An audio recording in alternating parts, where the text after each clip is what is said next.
계속해서 우리가 마태복음 말씀으로 은혜를 나누고 있습니다. 산상수훈에 대해서 우리가 5장부터 살펴보고 있습니다. 이 산상수훈은 그야말로 예수님의 가르침의 핵심입니다. 모든 것이라 할 수 있습니다. 예수님이 이 땅에 오셔서 회개하라 천국이 가까웠느니라 하시며 복음을 증거하셨는데 그 복음이 무엇인가에 대해서 마태복음은 이 5장부터의 말씀을 통해서 보다 구체적이고 직접적으로 우리에게 가르쳐주고 증거하고 있는 것입니다. 이 예수님의 가르침은 당시에 그 기존의 율법학자나 서기관들이 가르치는 그런 관점과는 다른 그런 모습들이 있었습니다. 물론 우리가 지난주에 살펴본 것처럼 예수님께서도 율법의 완성을 위해서, 율법이 완전히 이루어지는 것을 위해서 이 땅에 오셨다라고 말씀합니다. 그 목표는 이 당시의 어떤 율법학자들, 서기관들, 또 이 당시의 종교 지도자들과 동일하다 할 수 있습니다. 목표는 같다는 것이죠. 율법의 완성, 그 율법을 온전히 이루어가는 것, 그 목표는 같지만 그러나 서로 다른 그런 부분들이 있었다는 것입니다. 함께 할 수 없는 부분들이 있었다는 것이죠. 예수님과 율법학자들의 그 다른 점, 그 차이점, 왜 그래서 예수님과 율법학자들은 함께 할 수가 없었는가? 그 부분은 무엇인가? 바로 그것은 무엇을 위해서인가 하는 것입니다. 목표는 율법을 완성하고 지키자 하는 그 목표는 똑같지만 그러면 도대체 그 목표를 이루기 위해서 그 율법을 완성하기 위해서는 무엇 때문에 왜 그리고 어떻게 그 율법을 완성할 수 있는가? 이 부분에서 완전히 차이가 날 수밖에 없었다는 것입니다. 즉 목표는 같지만 그 목적과 그 목표를 향한 목적과 동기가 무엇인가? 거기에서 차이가 나버렸다는 거죠.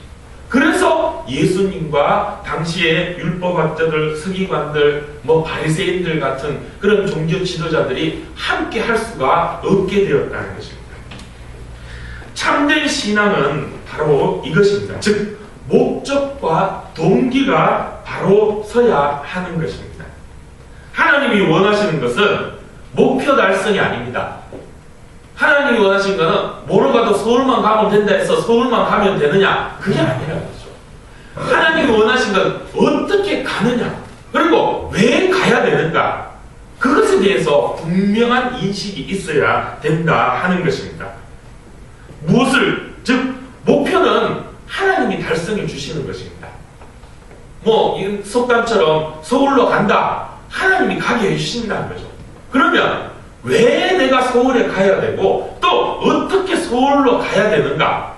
그 부분을 우리가 확실히 알고 그 부분을 우리가 바르게 안다면 하나님이 서울까지 가는 것은 그 이유는 하나님이 책임져 주신다는 것입니다.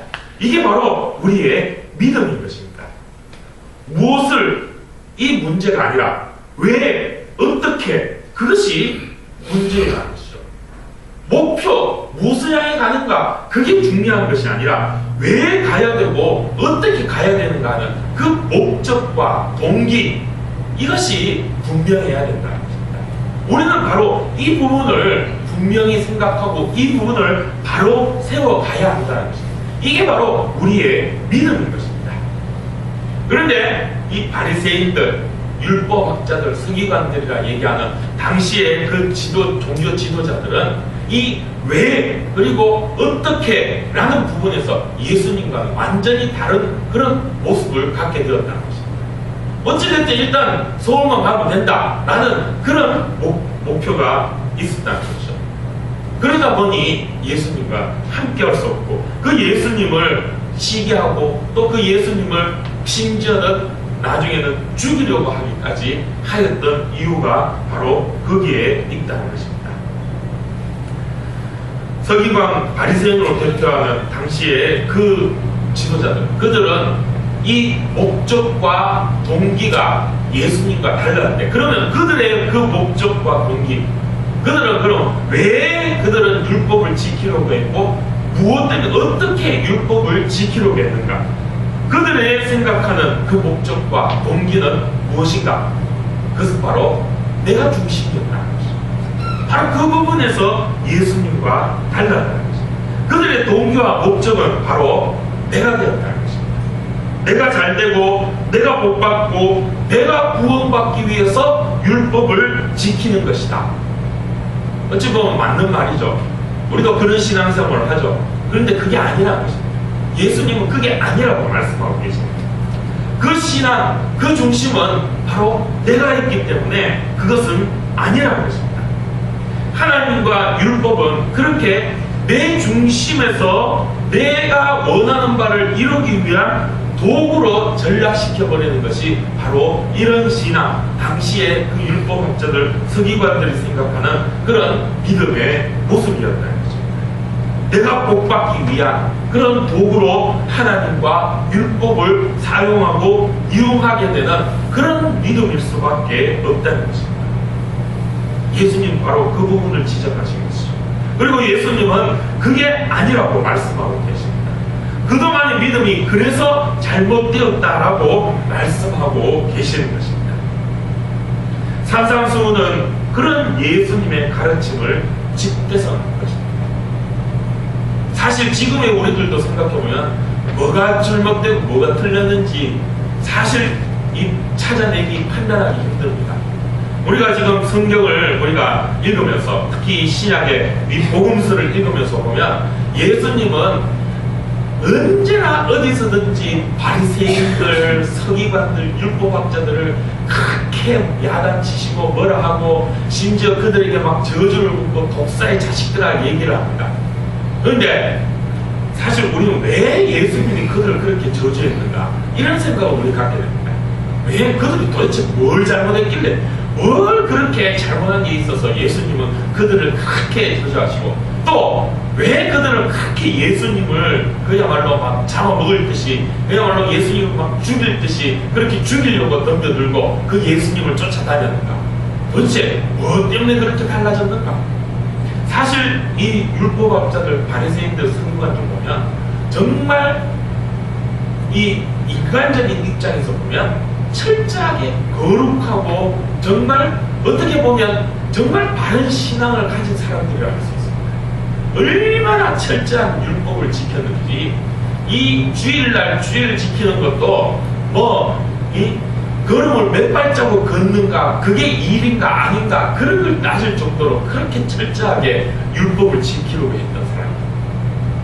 근데 예수님은 그게 아니라고 우리가 지금 이 계속해서 살펴보고 있는 이 마태복음 말씀, 특히 지난주에 우리가 예수님께서 지난주에 말씀하신 5장 후반부의 그런 말씀들, 율법에 대한 예수님의 말씀들을 보면 이 바리새인들의 그 율법의 정신들이 왜 틀렸는지, 뭐가 틀렸는지를 예수님은 말씀하고 있죠. 율법을 완성하는데, 율법을 지키는데 그 율법을 지키는 것이 내가 복받기 위해서, 내가 잘되기 위해서, 또 내 의를 드러내기 위해서 율법을 지키고자 하는 그런 마음들이 이 바리새인들에게 있다.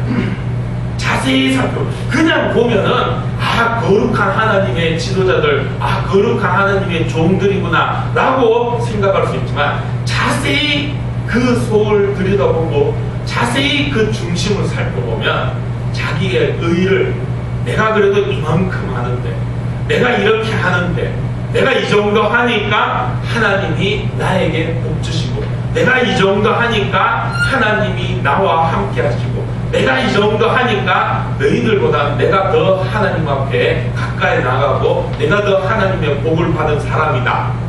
이런 마음이 이 바리새인들과 서기관들 가운데 있었다는 것이죠. 그래서 예수님은 그 부분을 신랄하게 비판하고 그게 틀렸다라고 말씀을 하고 있는 것입니다. 우리가 그래서 예수님이 이 마태복음에서 산상수훈을 이 예수님의 가르침을 통하여 산상수훈에 대한 이 말씀들, 예수님의 그 가르침의 핵심을 전달하면서 그 첫머리에 팔복을 증거하고 있죠. 그 팔복을 살펴보면 가난한 자가 복이 있고 애통한 자가 복이 있다라고 말씀하시는 그 예수님의 가르침은 바로 당시의 그 종교 지도자들, 내가 이만큼 누리고 많이 가지고 더 높이 있는 그런 내가 정말 하나님의 복을 받은 자다라고 말하는 당시의 그 생태를 예수님은 아주 힘나게 비판하고 그것이 틀렸음을, 그리고 그것을 깨부시는 그런 가르침을 전하고 있는 것입니다. 오늘 우리들도 혹이라도 그런 마음으로 믿음 생활을 하고 있지는 않습니까? 나도 모르게 은연중에 내 의의를 드러내고 내가 좀 더 잘 살면은 하나님 복 받았다 하고 막 좋아가 난리가 나고, 내가 조금 어렵고 힘들면 아이고 하나님이 왜 나한테 이런 고난을 주시노, 아이고 나는 왜 이럴까, 뭐 내가 그러면 또 그냥 막 넘어가죠. 남이 잘 되는 걸 보면은 막 배 아파하고, 또 남이 못 되면 저 봐라 저 신앙생활 제대로 안 하지만은 벌 받았다 죄 받았다 하고 막 그렇게 손가락질하는 그런 모습. 오늘 우리들도 은연중에 나도 모르게 바리새인과 서기관과 같은 그런 신앙의 모습을 갖고 있다는 것입니다. 그래서 우리는 늘 내 스스로를 말씀 가운데에서 낮추고, 또 말씀 가운데서 나의 믿음이 정말 바른지 날마다 점검하고 살펴보고, 또 그 잘못된 나의 모습들을 내려놓는 그런 신앙의 모습이 있어야 한다는 것이죠. 그래서 예수님은 제자들에게 오늘 본문에 나온 말씀으로 기도에 대해서 가르쳐주고 계십니다.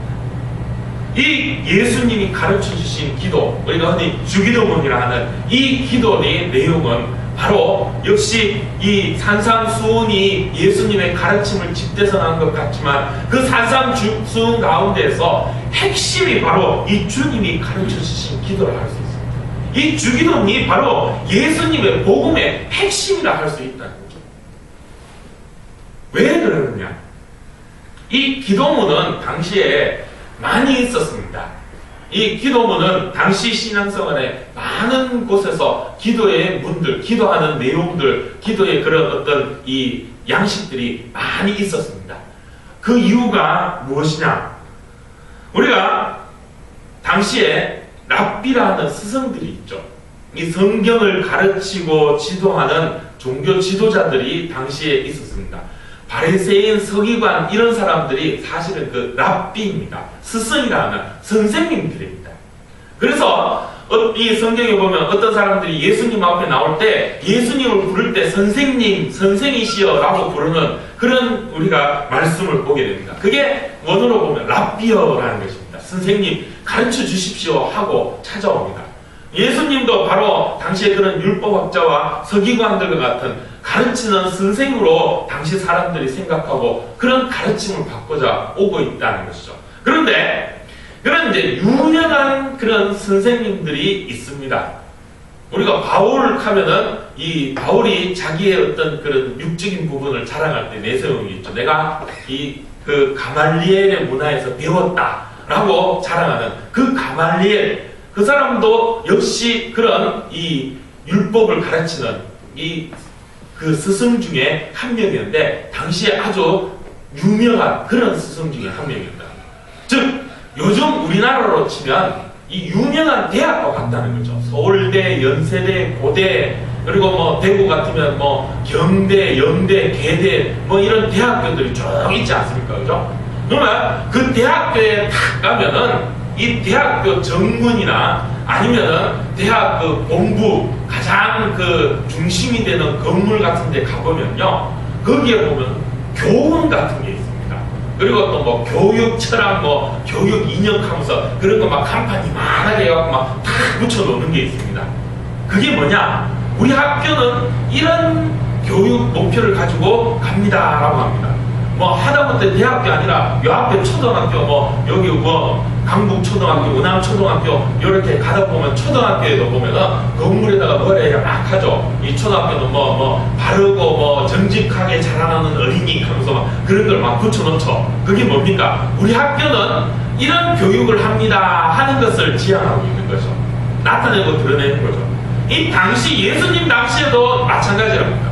많은 그런 랍비들, 스승들, 가르치는 사람들이 있는데 그들이 저마다 물론 그들이 하나님의 그런 말씀, 이 율법을 가르치고 어떻게 하나님을 잘 믿는가 하는 것을 가르치지만 그러나 그 하나님 믿는 방법도 여러 가정들이 있고 또 여러 특색이 있는 것처럼 우리들은 이런 식으로 하나님을 잘 믿는 신앙을 가르칩니다 라고 하죠.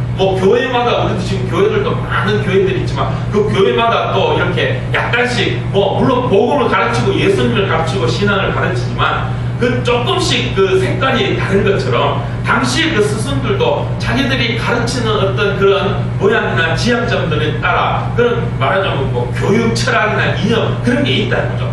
그런데 요즘은 그렇게 표를 붙이지만 당시에는 그런 내가 가르치는 내용들 우리의 그런 학풍이랄까요? 그런 것들을 무엇으로 나타내느냐? 바로 이 기도문으로 나타낸다.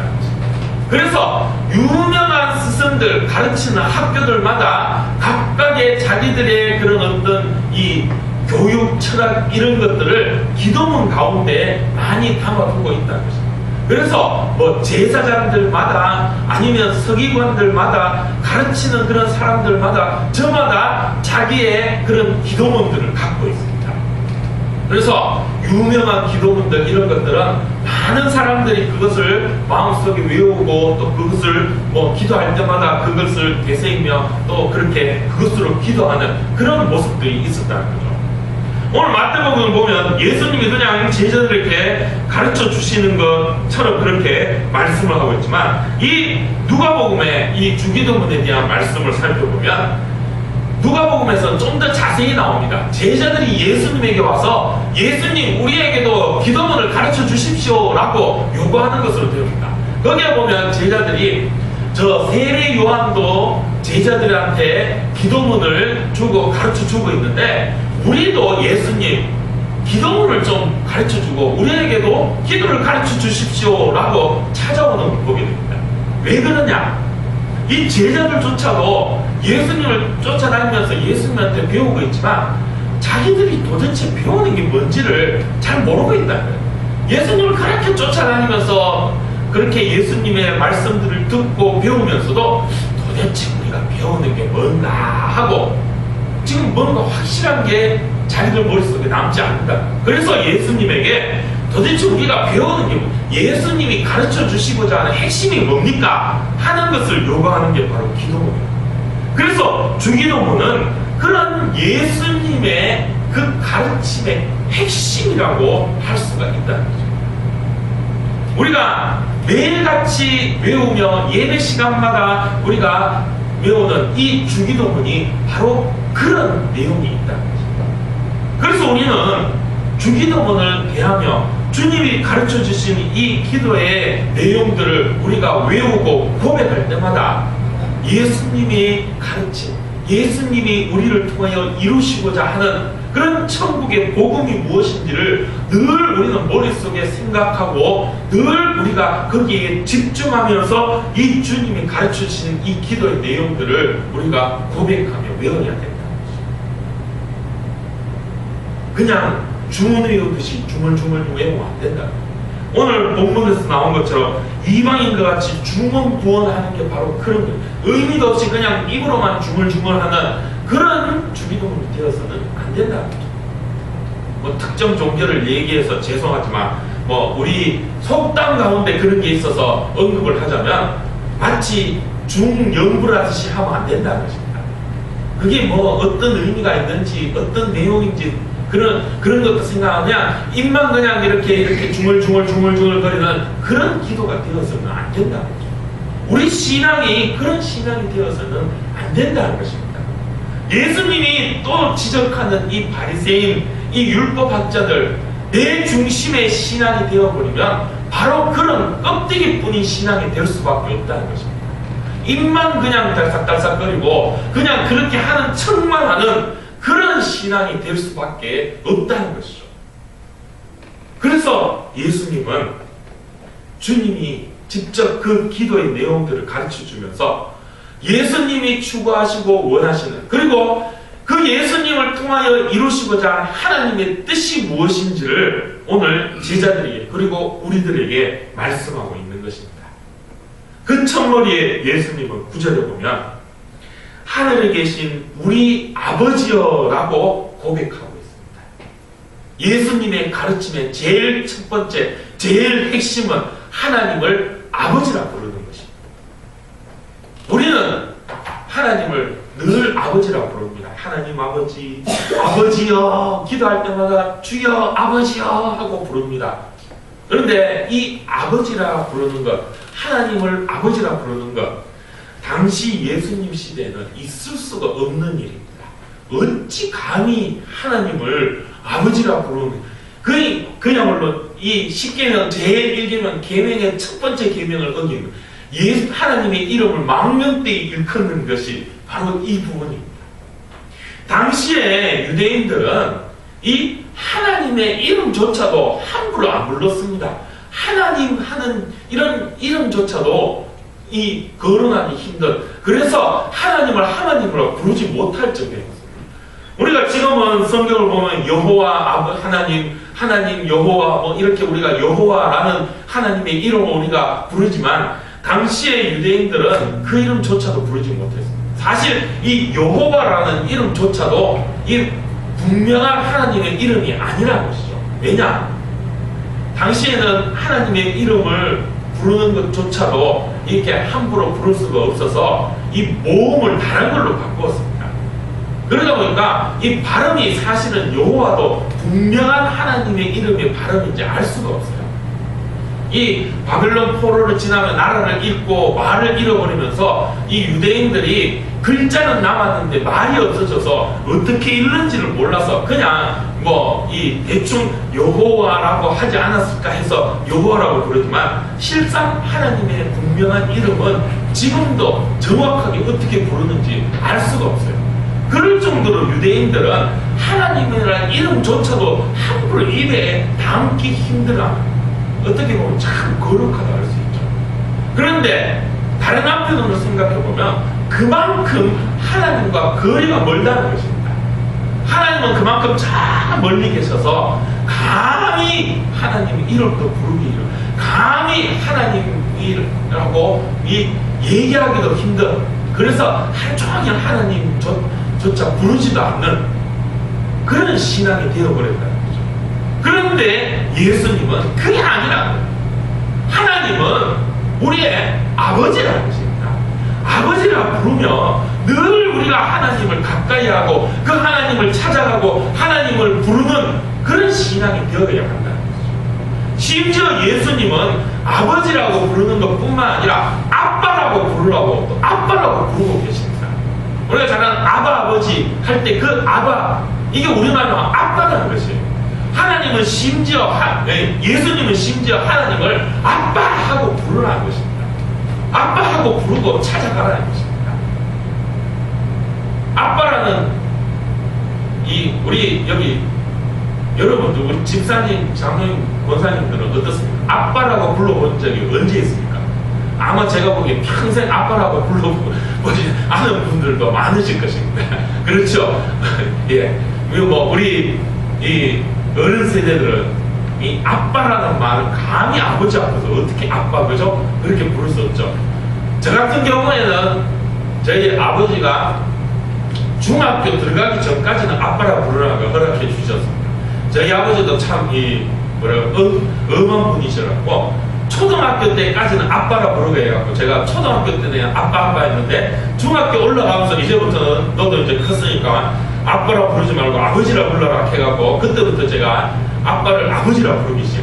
그런데 왠지 그때부터 물론 사춘기도 있었지만 아버지 그러니까 왠지 거리감이 느껴지면서 아버지가 좀 멀게 느껴져요. 예전에는 뭐 어릴 때는 초등학교 때는 아빠 하면서 막 장난좀 치고 앵기고 막 그랬는데 아버지 그러면서부터는 왠지 엄격해지고 아버지 앞에서는 또 이렇게 막 자세를 가다듬고 이런 모습, 그죠? 지금도 저희 애들은 막 아빠 하면서 찾아들고 하는데 바로 그런 겁니다. 이 언제부턴가 하나님이 그렇게 멀리 느껴지기 시작하면서 그러다 보니까 이 유대인들이 하나님은 저 멀리 두고 하나님 생각하면서 우리가 하나님을 믿고 있지라고 하지만 정작 자기들 삶 가운데서는 하나님을 찾지 않는 그런 신앙이 되어버립니다. 그런데 예수님은 그 하나님을 아버지라고 부르라는 거죠. 아빠라고 부르라는 것입니다. 왜? 언제든지 필요하면 찾아가서 부르고 그 하나님 붙잡고 아이고 하나님 살려주십시오. 아이고 아버지 아빠 도와주십시오. 아빠 나와 함께 해주십시오. 나를 이렇게 그냥 세상에 내버려 두시지 마십시오. 바로 그런 신앙입니다. 우리의 하나님은 언제든지 우리와 함께 하시는 하나님이시라는 것입니다.